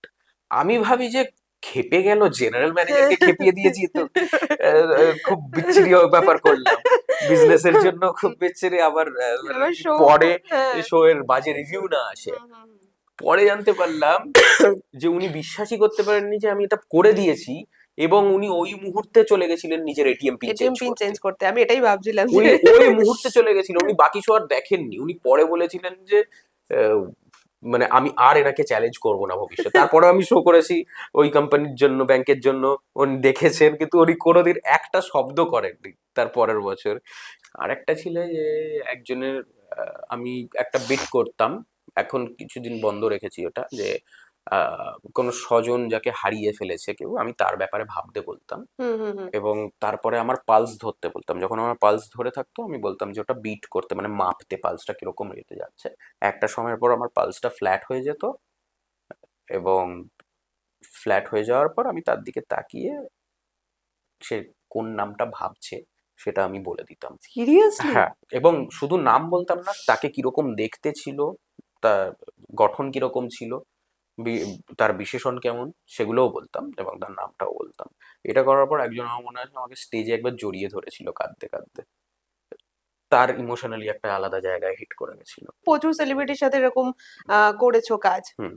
তো সেইখানে কোনো এক্সপিরিয়েন্স? রিসেন্ট একটা ভাইরাল ভিডিও গেছে আমার, প্রসেনজিৎ চ্যাটার্জির সাথে, বুম্বাদার সাথে। সোশ্যাল মিডিয়ার একটা এর জন্য আমরা একটা পার্টিতে ছিলাম হুম এবং সেখানে সব পারফর্মারদের ডাকা হয়েছিল, আর্টিস্টদের ডাকা হয়েছিল, সবাই ছিল, পরমব্রত থেকে শুরু করে, প্রসেনজিৎ চ্যাটার্জি থেকে শুরু করে, মানে হুম হুম হুম। মুভি স্টার্স অ্যান্ড কিছু কিছু কন্টেন্ট ক্রিয়েটর সবাই ছিল, আমিও ছিলাম ফরচুনেটলি। অ্যান্ড সেখানে না আমি বুম্বাদাকে দেখতে পেয়ে আমি একটা হঠাৎ করে একটা মাথায় আইডিয়া আসে, আমি একটা জিনিস করব ভাবি। এবং সেখান থেকে আমাকে ওখানে অনেকেই চিনতো, মানে প্রডিউসাররাও অনেকে চেনে। তাদের মধ্যে একজন ডাকে, বলে যে আহ, এটা করতে পারবে? আমি মুম্বাদের পাশে বসে আমি বলি যে একটা জিনিস ট্রাই করছি, ঠিক আছে। হুম। বলে সেটা আমার ইনস্টাগ্রামেও রয়েছে সেই ভিডিওটা। মুম্বাদাকে আমি একটা জায়গার নাম ভাবতে বলি, হুম। আমি একটা প্লেইং কার্ডে লিখি, হ্যাঁ ক্যামেরাকে হ্যাঁ। দেখাই এবং তারপরে বুম্বাদাকে বলি তুমি কোন জায়গার নাম নামটা ভাবছো। বলো। বুম্বাদা বলে, আমি ঘুরিয়ে দেখায়। বুম্বাদার ওই রিয়াকশনটা কোনো কিন্তু স্ক্রিপ্টেড আগের থেকে করে রেখেছে ওরকম না। হ্যাঁ হ্যাঁ বুম্বাদা ওখানে আমাকে জেনুইনলি বলে, তুমি চলে যাও, তোমার সাথে আমি কথা বলবো না, তুমি বেরিয়ে যাও ওখান থেকে, তুমি আমার কাছে থাকবে না। আমি খুব হেসেছি পরে ওটা নিয়ে, খুব আমিও এটা খুব দেখেছি। হ্যাঁ, আমি খুব হেসেছিলাম পরে ওই অভিজ্ঞতাটা না, নিয়ে। এটা হতেই পারে না, তুমি চলে যাও, তুমি হ্যাঁ চলে যাও, হ্যাঁ হ্যাঁ, এরকম একদম খুব এক্স্যাক্টলি। ন্যাচারাল একটা ব্যাপার ছিল।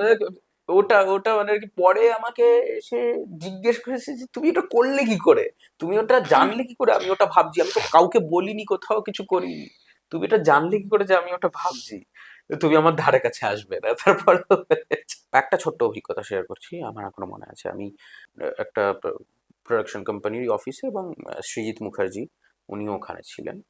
ওনার একটা ফিল্ম, আপকামিং ফিল্মের জন্য ওখানে ওনার কি ওটার মার্কেটিং চলছিল, এবং ওনার সাথে আমার আলাপ ছিল, হুম সৃজিতের সাথে আমার আলাপ ছিল।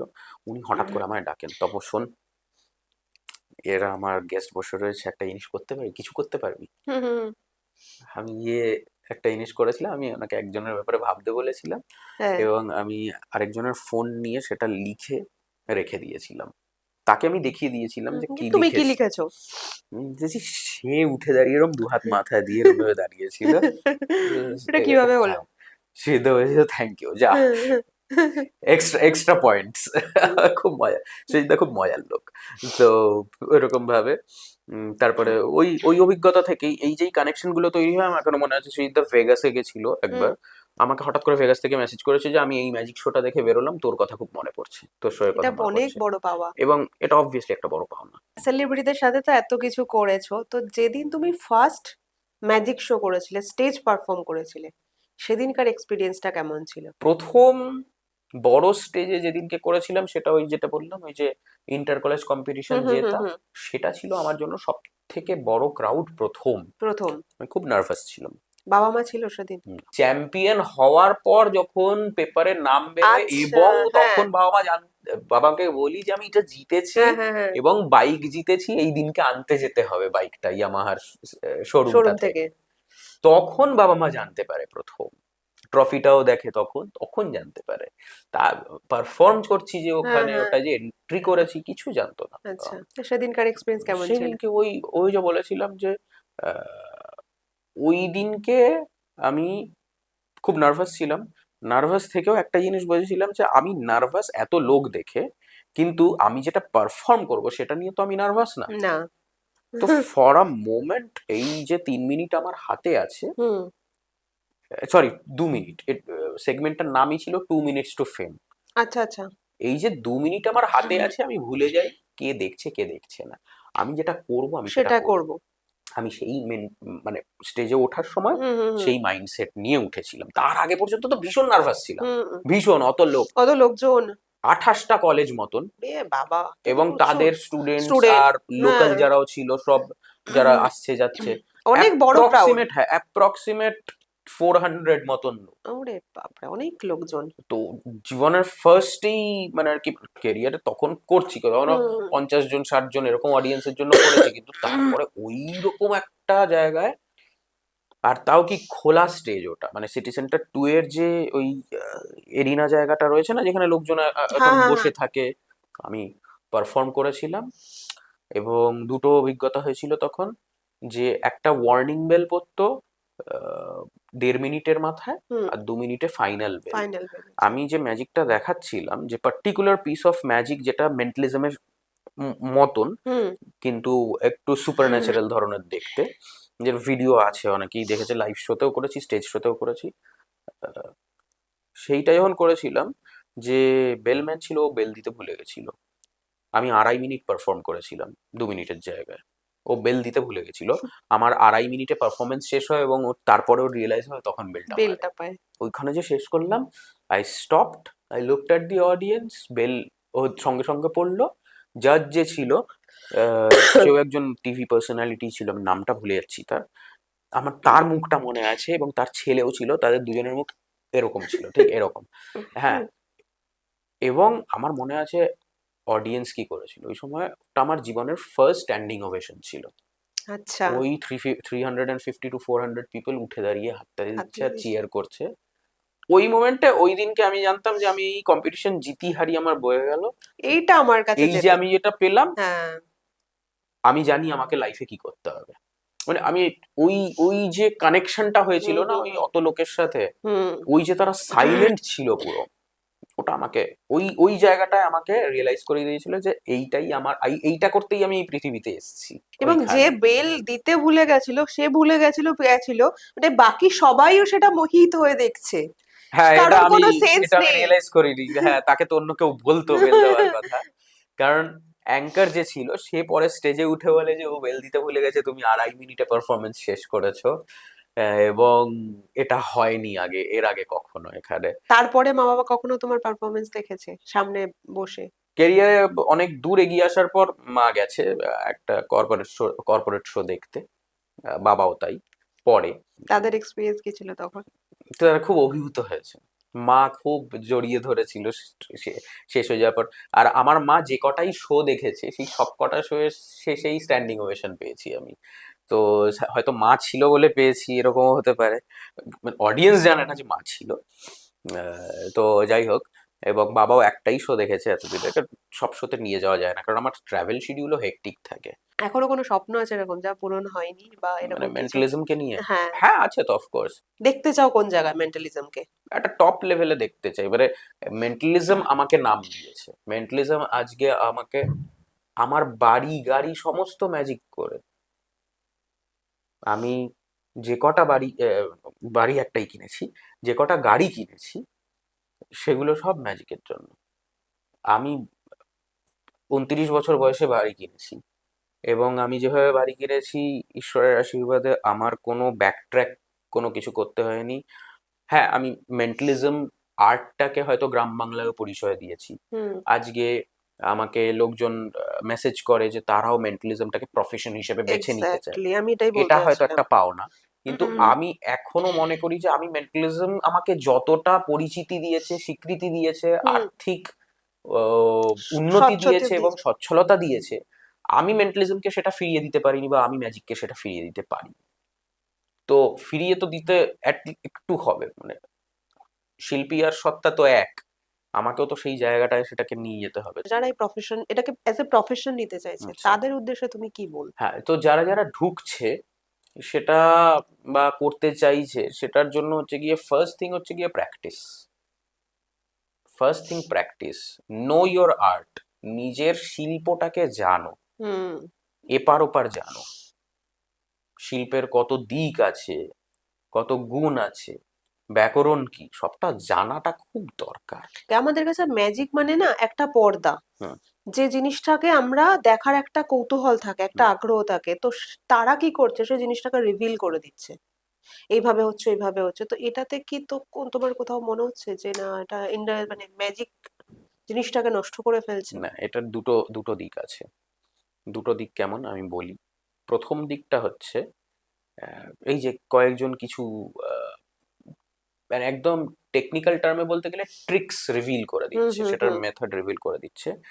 এটা তারা করছে যারা না ম্যাজিকে এগোতে পারেনি, হুম এবং তারা ভিউজ এর জন্য, এবং সেইভাবে যেহেতু পয়সা কামানো যায়, ভিউজ থেকে তো পয়সা আসে, এবং রিভিল করলে পয়সা আসবে, হুম ভিউজ বাড়বে তাই পয়সা আসবে, সেটার জন্য করছে। যারা এই রিভিল করছে তারা যে খুব একটা প্রফেশনাল তা না। সুতরাং তারা যে জিনিসগুলো রিভিল করছে হুম। সেগুলো প্রফেশনাল এফেক্ট বা ট্রিক নয়, যেটা আচ্ছা। প্রফেশনাল ম্যাজিশিয়ানরা যেটা পারফর্ম করে সেটা নয়।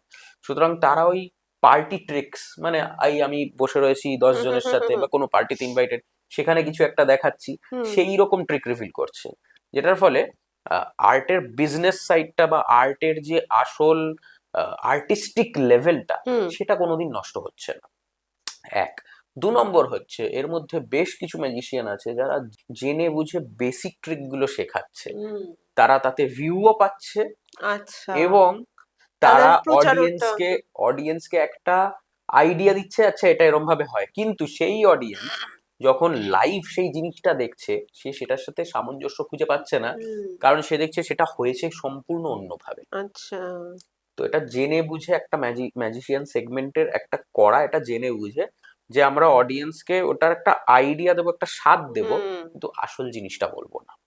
যে যা যা ইন্টারনেটে রয়েছে হুম এবং একই ভিজুয়াল ম্যাজিক মানুষ যতবার দেখবে, মানুষের ব্রেন খুব শার্প।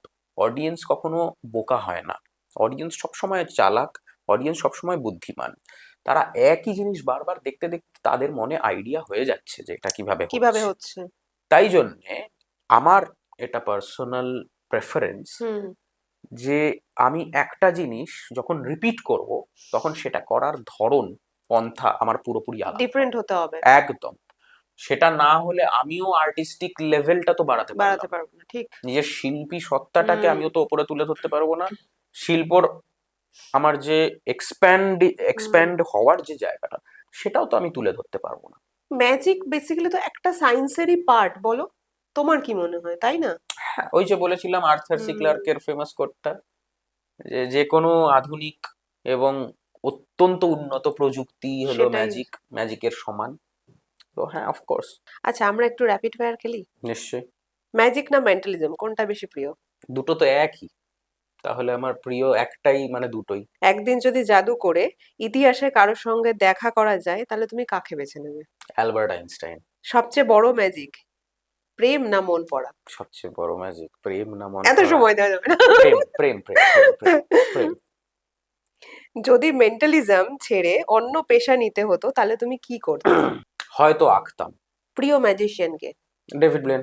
মানুষ সবচেয়ে বেশি কোন ভুল ধারণা রাখে মেন্টালিস্টদের নিয়ে? সব সময় মানুষের মন পড়ছে। এটা কিন্তু আমিও ভাবছি। এটা কিন্তু আমিও ভাবছি, মানে এটা বসার আগে থেকেই আমি ভাবছিলাম কি ভাববো, সেটা হয়তো বুঝতে পারবে। পারো কি সত্যি সেটা? চাইলে। চাইলে। হ্যাঁ। কিন্তু এটা এটা মানে যে সব নয়। সময় করছি তা হ্যাঁ, না। না, এটার জন্য একটা থিঙ্কিং দরকার। অবশ্যই, এবং এইটা করার জন্য আমার একটা ইন্টারনাল প্র্যাকটিস আছে। তো তো আমার ইন্টারনাল প্র্যাকটিসটা মেন। আচ্ছা, আমরা আজকে এখানে কিছু দেখতে পারবো ট্রিক্স, ম্যাজিক? ট্রাই করছি একটা জিনিস। আচ্ছা, এটা করার আগে আমি একটা জিনিস বলতে চাই, যে আমরা কোনো কিছু সেট আপ করে রাখিনি তো, না। কারণ এটা পডকাস্টে হচ্ছে।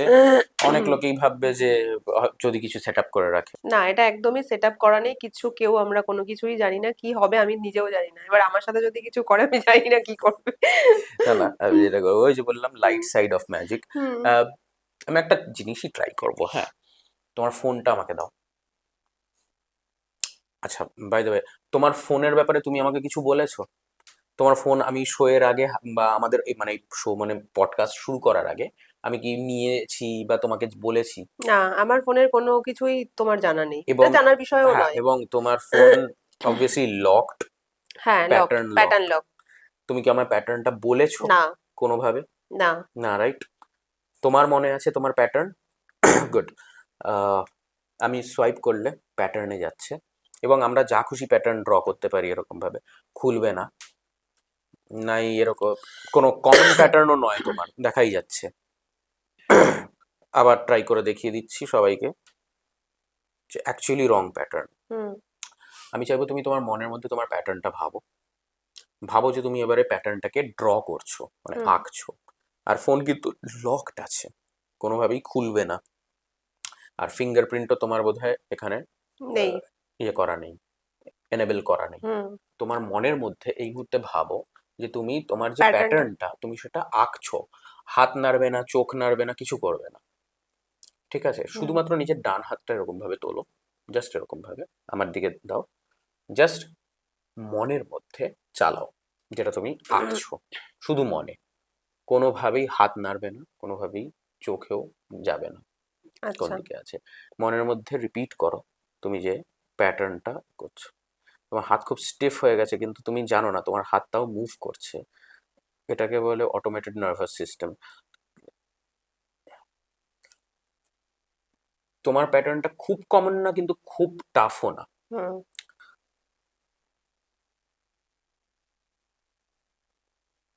তুমি একটু ডিফারেন্ট ভাবে একটা সেম জিনিস সেট করে রেখেছো, আমি এটুকুনি বলবো।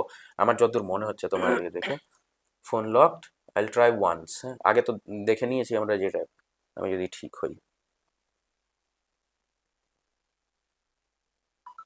ইয়েস। কি করে হলো এটা? এবারে তোমার যদি গুগল পে থাকে সেটার পিনটা ভাবো, আমি নিজেকে কিছু টাকা বাট ও মাই গড, এটাই তোমার পাসকোড। আরেকবার সবাইকে দেখানোর জন্য চেঞ্জ করে নিও, হ্যাঁ, যেহেতু ক্যামেরায় চলে এসছে। এটাই তোমার কি পাসকোড। করে হলো? এটা কি যে টাচ করার জন্য হলো? না, এটা অনেক কিছু মিলিয়ে আছে, তোমার ফেসিয়াল এক্সপ্রেশন, তোমার বডি ল্যাঙ্গুয়েজ, সমস্ত কিছু মিলিয়ে মিশিয়ে রয়েছে। এই জন্য লোকজন আমাকে তাদের ফোন দেয় না চট করে। অনেকে এটা ভাবতে পারে আমি সব ফোন খুলে দেবো, না। যার ফোন খুলবো তাকে তার পাসওয়ার্ডটা জানতে হবে। ভাবতে হবে। হ্যাঁ, শো এর পরে অনেক অনেক সময় এরকম হয়েছে, হুম। যখন এই ধরনের জিনিস আমি স্টেজে পারফর্ম করেছি, তারপরে অনেক সময় লোক এসেছে যে আমার বাড়িতে একটা ফোন আছে, এটার পাসওয়ার্ড আমি ভুলে গেছি, আপনি কি খুলে দিতে ও পারবেন? এরকম প্রশ্ন মাই সম্মুখীন হয়েছি গড, আমি। এটা মানে আমি ভাবতে আমি পারছি না। বলছি অফ ক্যামেরা আমরা খুব এক্সাইটেড হয়ে গিয়েছি, ঠিক আছে? তো মানে এবার আমি চাইছি যে এটা হয়তো অনেকেই ভাবতে পারে যে না আমরা আর কি একটা ফেক ভাবে আর কি জিনিসটা হুম করেছি। হুম হুম। তো আমরা কি এটা কি আরেকবার ট্রাই করতে চাই? আমার সাথে করা যেতে পারে? করতে পারি, হ্যাঁ বাট আরেকটা জিনিস ট্রাই করবো। হ্যাঁ, এটা কি অন ক্যামেরায় হ্যাঁ করবো? হ্যাঁ, হুম। অন ক্যামেরা অন আছে। ক্যামেরা অন আছে, ঠিক আছে, করছি। আহ, তাহলে এটার সাথে আরেকটা জিনিস আমি ট্রাই করতে চাই। হুম। আমি তো রীতিমতো তোমার ফোনেও কি এরকম প্যাটার্নই রয়েছে? হুম, সেম প্যাটার্ন না তো? আমি জানি না, আমি কেন বলবো? ও ও আমি তো চ্যালেঞ্জের ব্যাপারে চলে এলাম। Good. তবে এটা করার আগে আমি না তোমাকে একটা জিনিস দিচ্ছি, হ্যাঁ। তুমি এটা রাখো, এটা ধরে থাকো, এটাকে আচ্ছা ক্যামেরার ফ্রেমের বাইরে যেতে দিও না, এটাকে আচ্ছা। জাস্ট ধরে থাকো। কিছু লেখা রয়েছে। তার আগে আমরা একটা জিনিস ট্রাই করবো, কিন্তু আম, একটা পেন আর পেপার পেলে ভালো হতো। পেন এখানে আছে। তো পেন পেপার, এবারে আমি তোমার পাসকোড তাহলে লিখতে বলবো না, এটা আমার মোবাইলের তোমার ফোন। পাসওয়ার্ড যাচ্ছে না, তাই তো? ফোন না যাচ্ছে না, না? আপাতত না, আচ্ছা আপাতত না। কিন্তু আমি যদি তোমায় লিখতে বলি তাহলে তো তোমার মনে হবে যে আর লিখতে বলছে। ওটা ইয়েতে রাখবে। আচ্ছা, এটা কি পসিবল যে তোমার ফোনের পাসকোড আমার ফোনের পাসকোড ম্যাচ করবে? না। সেটা কি করে বুঝবো? সম্ভব না। না। আমার ফোনে এই মুহূর্তে ফিঙ্গারপ্রিন্ট এনেবল করা রয়েছে, আমি ফিঙ্গারপ্রিন্টটাকে অফ করছি সবার সামনে। হ্যাঁ, প্যাটার্ন প্যাটার্ন রয়েছে, আমি সেটাকে ইয়ে করছি। তুমি জানো না আমার প্যাটার্ন কি, কারেক্ট? না, তুমি আমার প্যাটার্ন গেস করতে চাও? তোমার হুম। প্যাটার্ন। হুম। হ্যাঁ। 15% চান্স রয়েছে যে তোমার প্যাটার্ন আমার প্যাটার্ন ম্যাচ করবে। কত পার্সেন্ট? 15%। ওকে কিন্তু আমি এটা গোটা ওয়ার্ল্ডের হিসেবে বলছি, কিন্তু ওকে ওকে। মানে একজনের সাথে তার আরেকজনের ফোনের প্যাটার্ন বা পাসকোড ম্যাচ করতে পারে, this is slight chance of 15%। আচ্ছা কারণ মানুষ এত র্যান্ডম ভাবে প্যাটার্ন আর পাসকোড দেয়, তাই। ফোনটা নাও, তোমার যে পাসকোডটা প্যাটার্নটা রয়েছে ট্রাই করো, ক্যামেরাকে দেখাবে না, কাউকে দেখাবে না, আমিও দেখতে চাই না। আমারটা যেটা রয়েছে হ্যাঁ আমার ফোনে আমি যেটা ইউজ হ্যাঁ, করি সেটা আমি ট্রাই করব। ট্রাই করো। ওকে। যদি আনলক করে গ্রেট, যদি না করে দেন আমি যেটা তোমাকে অ্যাকচুয়ালি দেখাতে চাইছিলাম সেটাই যাব। ট্রাই করেছো? করলে বলবে আমাকে, হয়ে গেলে। না করিনি। করেনি? তুমি কবার ট্রাই করলে? দুবার? দুবার। অবভিয়াসলি করেনি, মানে তুমি শিওর হয়ে গেছে যে শিওর হওয়ার দুবারটা। জন্যই দুবার করলাম। গুড। এবারে ফোনটাকে নিয়ে নিজের জামায় একবার ঘষে নাও, যাতে আমি ফিঙ্গারপ্রিন্ট গুলো না দেখতে পারি। আচ্ছা হ্যাঁ, আচ্ছা হালকা আচ্ছা করে ঘষে না। ওকে। হ্যাঁ, অত অত বোলাতে হবে না। তো ঠিক আছে। এবারে এবারে আমাকে একটা জিনিস বলো যে তুমি, আর এটা যদি সোয়াইপ আপ করি বুঝতেই পারছো যে কোনো ড্রন প্যাটার্ন ইজ ইনকারেক্ট বলছে। ভাবো আমার প্যাটার্নটা, তোমার মাইন্ডে ভাবো যে আমি কি প্যাটার্ন দিয়ে থাকতে পারি এর মধ্যে।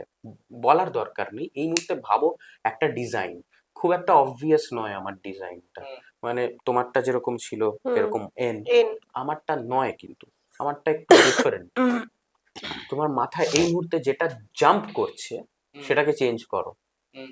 দিয়ে একটু সিম্পলিফাই করো ওটাকে। হুম। হাতে আমি এরকম ভাবে ধরছি যাতে ক্যামেরাতেও ক্যাপচার হয়, হুম। স্ক্রিনের দিকে দেখো। হুম। ফিঙ্গারপ্রিন্ট পিছনে নেই, আগে থেকে হুম। দেখিয়ে দিই, কোনো ফিঙ্গারপ্রিন্টের এরিয়া পিছনে নেই। হুম। আমি এরকম ভাবে ধরে আছি, তুমি তোমার প্যাটার্ন যেটা ট্রাই করো, সরি, যেটা মানে যেটা আমি মাথায় এই মুহূর্তে এলো তোমার হুম। সেটা ট্রাই করো। না, হুম। ক্যামেরাকে দেখিয়ে না, পুরোটা করো, যেটা করতে চেয়েছিলে সেটা পুরোটাই যাও, আচ্ছা পুরোটাই যাও।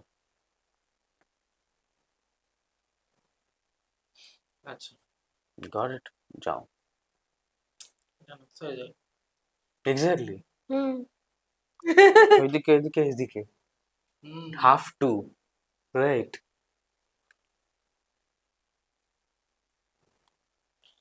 তুমি প্রথমে এটাই করতে চেয়েছিলে, আই বিলিভ। হুম, মানে ঠিক মানে আমি বুঝে উঠতে অ্যাকচুয়ালি পারছি আমি অ্যাকচুয়ালি পাজল ছিলাম আমি অ্যাকচুয়ালি যে বিষয়টা কোনটা নিয়ে করবে। কি করব আমি তোমার পাজল ছিলাম। পাসকোডটা মনে আছে তোমার? আমার নিজেরটা হ্যাঁ, হ্যাঁ মনে আছে। হ্যাঁ তোমার ফোনটা কই? আমার ফোনটা এই যে না ওই যে দাও। তুমি আমাকে দেখিয়েছো? না কাউকে দেখিয়েছো? মানে ক্যামেরায় অবভিয়াসলি আমরা আগে থেকে ওটা সেট আপ করে না, রাখি। না, এখন যদি কেউ ভাবে যে আগে সেটআপ করেছি তো কিছু করার নেই, বাট সত্যি সত্যি আমরা সেটআপ করেছি। আমি চাই তুমি তোমার মনের মধ্যে ভাবো, কুইক রিপিট করো। আই থিঙ্ক একটা সিমিলারিটি পাচ্ছি। I have zero idea. আচ্ছা, তোমার ফোনে আমি ঢুকে গেছি, চিন্তা করো না। তোমার ফোনে আমি ঢুকে গেছি। খুব অবভিয়াস ছিল তুমি এমন ভাবে ভাবছিলে বেসিক্যালি। আমি আরেকবার দেখাচ্ছি তোমাকে, দেখিয়ে খুলছি। হ্যাঁ, ফোন ফিঙ্গারপ্রিন্ট বলছে, ফিঙ্গারপ্রিন্ট করো বা প্যাটার্ন দাও, পাসকোড। এন বিকজ আমাদের মেয়ের নাম নীলাশা, সেই জন্য ওই জন্য আমাদের খুব দুজনেরই তুমি ওই জন্য একবারে ভেবেছো, আমি ওই জন্য একবারে ধরতে এক পেরেছি। তাড়াতাড়ি তার কারণ বলে। আমি একবার অলরেডি করেছি না এটা, ওই জন্য তুমি তুমি তো তুমি আমাকে বললে আমি বলবো না, কিন্তু তুমি তো ভেবেছো সেম প্যাটার্ন। ও তুমি এত তাড়াতাড়ি ভেবেছো তো তুমি সেম প্যাটার্ন। এত তাড়াতাড়ি মানে কয়েক সেকেন্ড। দারুণ তার দারুণ কারণ হচ্ছে সেম জিনিস ভাবছে বলে। এটা যদি অন্য হতো আমার সময় লাগতো ধরতে। আচ্ছা, যদি মানে আরো একটু ডিফারেন্ট টাইপের হতো, যেহেতু এন আমার মনে খুব হয় না ইজি। তুমি মানে সাধারণ কোনো কিছু তোমার মধ্যে আছে, সত্যি কথা সিরিয়াসলি বলছি, মানে এটা গড গিফটেড কিছু একটা ব্যাপার তোমার মধ্যে আছে আমার না মনে না, হয়। এই অসাধারণ যেটা আমায় লাগছে, এই অসাধারণ আমি হয়েছি কারণ আমি বহু সাধারণ জিনিসকে অসাধারণ ভাবে প্র্যাকটিস করেছি, তাই। এটা সবাই তাই দুনিয়াতে। আচ্ছা, তো হ্যাঁ, আরেকটা জিনিস ট্রাই করা যাক। তুমি হাতে ধরে রয়েছো, ওটা হ্যাঁ, এটা খোলোনি, কাগজটা না, তোমার কোনো আইডিয়াও নেই না এখন এটাতে পর্যন্ত কি যে আছে কি আমি জানি আছে। না। আমি খুলতে বারণ করেছি। হুম তো আমি না গুগলে যাব। গুগলে যেটা লিখবো সেটা হচ্ছে, সিনেমা দেখো তো তুমি? হুম হুম হুম হিন্দি, আশা করছি দর্শকরাও হ্যাঁ, দেখে। সিনেমা সিরিজ সবই দেখি। সবাই দেখো, হুম তাহলে সার্চ করব আমরা বলিউড হুম সেলিব্রিটিজ। Bollywood celebrities search. নাম তো আসছে এখানে, আমরা না ছবি সিলেক্ট করব, ইমেজ। হুম দেখতে পাচ্ছ প্রচুর বলিউড সেলিব্রিটিজের ছবি এখানে। হুম হুম স্ক্রোল করতেই থাকছে। এবারে ধরো তুমি স্ক্রোল করতে করতে কোথাও হঠাৎ করে থেমে গেলে এরকম ভাবে, হুম আহ, এরকম ভাবে ধরো থেমে গেলে এরকম জায়গায়। হুম তো যদি ধরো এটা খোলো, দীপিকা পাড়ুকোন, হুম তাই তো, আহ, এটায় থেমে গেলে এখানে ধরো একসাথে তিনজন রয়েছে। হুম হুম আরিয়ান, না কি জানি নাম, আরে নামটাই ভুলে গেলাম। শাহরুখ খান তো রয়েছে এদিকে। This tiger is, Shroff.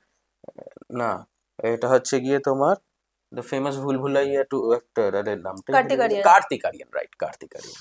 Thank you. তো এরকম একসাথে একসাথে অনেক ছবি রয়েছে। হুম হুম তো তুমিও স্ক্রোল করে দেখতেই পাচ্ছ যে তুমি এখানে থামলে নোরা ফাতেহি। হুম তো আমরা একটা কাজ করব, আমি এটাকে ওপর দিকে নিয়ে যাচ্ছি। হুম আমি না ফোনটাকে, আমি কি করব, এরকম ভাবে উল্টো করে ধরবো, আর তুমি না এরকম স্ক্রোল করা শুরু করো। হুম করো, স্ক্রোল করো, স্ক্রোল করো, করতে থাকো। এবারে উপর দিকে নিচে তুমি দেখতে পাচ্ছ স্ক্রোল হুম হচ্ছে। হুম হুম দর্শকদেরও দেখি স্ক্রোল হচ্ছে। হুম। স্ক্রোল করতে থাকো এবং যেখানে ইচ্ছা হবে স্টপ করে যাবে একটা জায়গায় গিয়ে। আচ্ছা, যেখানে তোমার মন চাইবে তুমি সেখানেই থামবে। ঠিক আছে, স্টপ করলাম। স্টপ। হুম কোথাও একটা টাচ করো স্ক্রিনে। হয়েছে। না, টাচ হয়েছে না, কারোর ছবি খোলেনি। কোথাও একটা টাচ করো, দেখে নাও কোনো ছবি খুলেছে হ্যাঁ কিনা। টাচ খুলেছে, করেছো? খুলেছে। হ্যাঁ। তোমার চয়েস ছিল, হুম তুমি যে কোনো জায়গায় স্টপ করতে পারতে। হুম হুম আমরা খুলেছে। দেখি এবারে। দেখা যাচ্ছে আমি দেখিনি এখন পর্যন্ত অ্যাকচুয়ালি, তুমি দেখেছো। হুম ক্যামেরা গট ইট, দেখতে পেয়েছো? ও, তো আলিয়া ভাট। আলিয়া ভাট। তো তুমি এটা র্যান্ডম, তুমি নিজে দেখেছো হ্যাঁ স্ক্রোল করে, এবং তোমার হ্যাঁ, যেখানে ইচ্ছে হয়েছে তুমি সেখানে স্টপ স্টপ করে করেছি। সেখানে স্টপ করেছো, এবং সেই ছবিটায় টাচ করেছো, সেটা হুম আলিয়া ভাট, তাই হুম তো? হুম এই যে আলিয়া ভাটের ছবি। এবারে আমি যেটা বলছি যে আলিয়া ভাট যে তুমি চুজ করবে এটা তুমি জানতে আগে থেকে, না, এবং আমি তুমি তো নিজেই এখানে জানি না কোথায় চুজ নিজে করলাম। এই যে হ্যাঁ স্ক্রোল করতে করতে এই যে স্ক্রোল করতে করতে তুমি হঠাৎ করে এখানে চলে এসছো, এখানে আলিয়া ভাট, হ্যাঁ তুমি এখানে টাচ করেছো, তুমি হুম নিজেও জানতে না যে তুমি এখানে থামবে হুম এবং আলিয়া ভাটকে চুজ করবে, হুম কিন্তু তোমার এটা নিজস্ব চয়েস ছিল, নিজস্ব একদম ফ্রি চয়েস যাকে হ্যাঁ, বলা হয়। যেটা যখন মাথায় এসছে আমি ওটাই হ্যাঁ, করেছি। এবং এটা কি তোমাকে আগে থেকে শিখিয়ে দিয়েছিলাম? আর তুমি কি দেখে করেছো, সব আমি থেকে কি বড় কথা। আমি দেখিনি, আমি তো না দেখে স্ক্রল হ্যাঁ, করছিলাম, এবং সেখানে তুমি যেখানে স্টপ করতে বললে আমি সেখানে স্টপ তো করলাম। সেরম ভাবে আমার পক্ষেও কন্ট্রোল করা না। সম্ভব না। আলিয়া ভাট তুমি চয়েস করেছিলে, হুম আলিয়া ভাট। তোমাকে সমস্ত কিছু শুরু হওয়ার আগে আমি একটা পেপার দিয়ে রেখেছিলাম, হুম হুম খুলবো? খোলো পেপারটা। আচ্ছা তুমি আমি বলো। খুলছি তোমার হুম জন্য। পেপারটা তোমার হাতে ছিল, ফোল্ডেড ছিল। হুম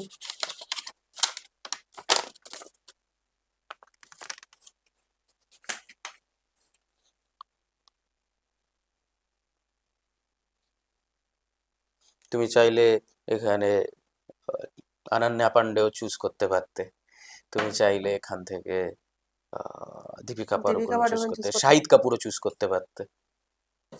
তুমি হঠাৎ করে র্যান্ডমলি চুজ করলে, না না দেখে তার উপরে, আলিয়া ভাট। কি করে পসিবল? কি করে পসিবল? ম্যাজিক? আমি এক্ষুনি বলতে হবে, তুমি কি ম্যাজিক জানো নাকি? সিরিয়াসলি আমি এই কথাটাই বলতে যাচ্ছিলাম, তুমি কি যাক, আমি ম্যাজিক? অন্তত ভুলিয়ে দিয়েছি সমস্ত কিছু। তাহলে আর্টিস্ট বা ম্যাজিশিয়ান হিসেবে আমার কাজ সার্থক এবং সফল।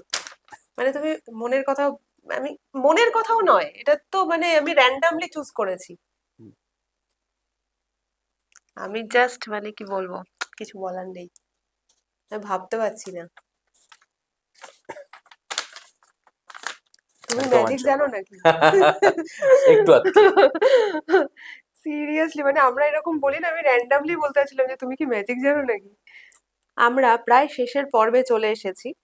অনেক কিছু জিনিস আজকে দেখলাম, ম্যাজিক দেখলাম, মানে ইনস্ট্যান্ট ম্যাজিক দেখলাম। তো আমি একটুখানি জিজ্ঞেস করি তোমাকে, তোমার কেমন লাগলো এখানে এসে আমার খুব আমাদের সাথে ভালো আমার সাথে লেগেছে, গল্প করে? ভীষণ ভালো লেগেছে। পডকাস্টে তো মন খুলে গল্পও করা যায়, কথাও এক্স্যাক্টলি। বলা যায়। আর মেন্টালিস্ট নিজের মনের কথা খুব কম বলতে পারে, সুযোগ পায়, তো এখানে আমি বলতে পেরেছি, জায়গাও পেয়েছি, তো খুব আনন্দ হয়েছে, খুব ভালো লেগেছে। আমার দর্শকদের উদ্দেশ্যে বলো কিছু, যে আমাদের টিএসবি পডকাস্টে যাতে আমাদের চ্যানেলের দর্শকরা আসে, তোমার দর্শকরা অবশ্যই আমি আসে। আমি আমি সবাইকে ইনফ্লুয়েন্স করছি যাতে তারা টিএসবি পডকাস্টকে সাবস্ক্রাইব করে আর ফলো করে আর বেল বাটনটাও প্রেস করে দেয়। আর তার থেকে বড় কথা হচ্ছে গিয়ে, আমাদের এখানকার এইরকম সুন্দর পডকাস্ট ফরম্যাট টিএসবি এনেছে, তার জন্য নামটি দ্য স্টোরি বিহাইন্ড। তো টিএসবি পডকাস্টকে ডেফিনেটলি ফলো করুন সবাই। আমি আপনাদের সবাইকে রিকোয়েস্ট করছি আর তারপরে ইনফ্লুয়েন্স করছি যাতে আপনারা সবাই এটা করেন। আমার চোখের দিকে তাকান আর আপনারা ইনফ্লুয়েন্স হয়ে যাবেন এবং আপনারা করবেন। ডান। তো আজকে এই পর্যন্ত, আবার দেখা হবে অন্য কোনো দিন অন্য কোনো এপিসোডে। ততক্ষণের জন্য সবাই ভালো থাকবেন, সুস্থ থাকবেন। নমস্কার।